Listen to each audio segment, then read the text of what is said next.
Hey, welcome to our weekly segment where we guide you on your journey to financial literacy. We like to make these videos short and sweet in hopes that you learn a new economic term while keeping you updated on 3 financial events that happened in the past week. Without further ado, let's get right into it.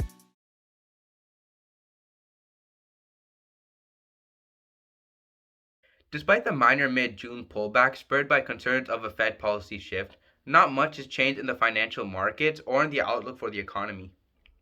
After moving sideways for most of the last 2 months, the S&P 500 hit a new high last week, the 33rd this year. This, in my view, is a reflection of a strong recovery and easy financial conditions that have been in place for most of the past year.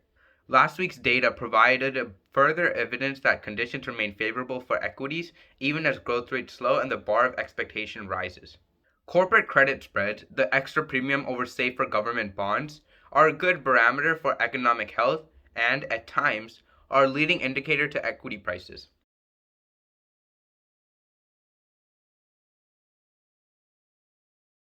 Last week, spreads for high-yield bonds not only narrowed to a new post-pandemic low, but are also now lower than any point since the post-financial crisis expansion in 2008. The multi-year low spreads for higher-risk bonds indicate increasing confidence in the U.S. economy, with investors expecting credit risk and defaults to remain subdued.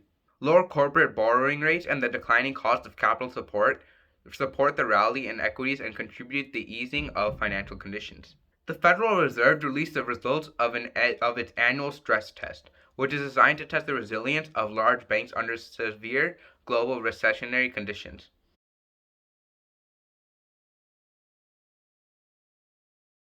The results showed that all 23 banks comfortably passed the stress test, clearing the way for lifting the pandemic-related restrictions on dividends and share repurchases. Banks are expected to disclose their capital return plans beginning on Monday, June 28th, with analysts looking for dividend hikes in the third quarter and a significant acceleration in share repurchases. The news is not surprising. The reported strength in the banking system has increased payouts that can help sustain the positive sentiment towards the financial sector, which is the second best performing this year after energy, up 24%.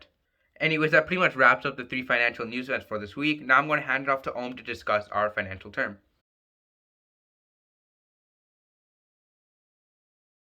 This week's financial term is arbitrage, the purchase of a particular asset in one market and then selling that same asset in another market for a profit.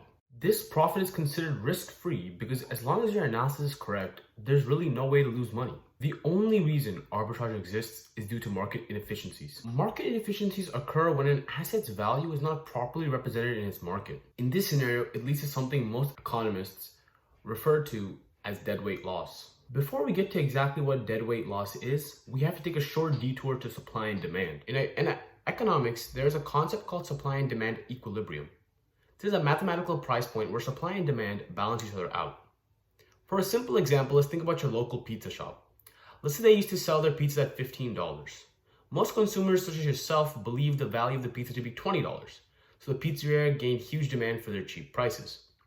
But after seeing a rise in sales, they increased the price of the pizza to $25. At this price point, demand drops as less people are interested. Even at the higher prices, they bring in less revenue.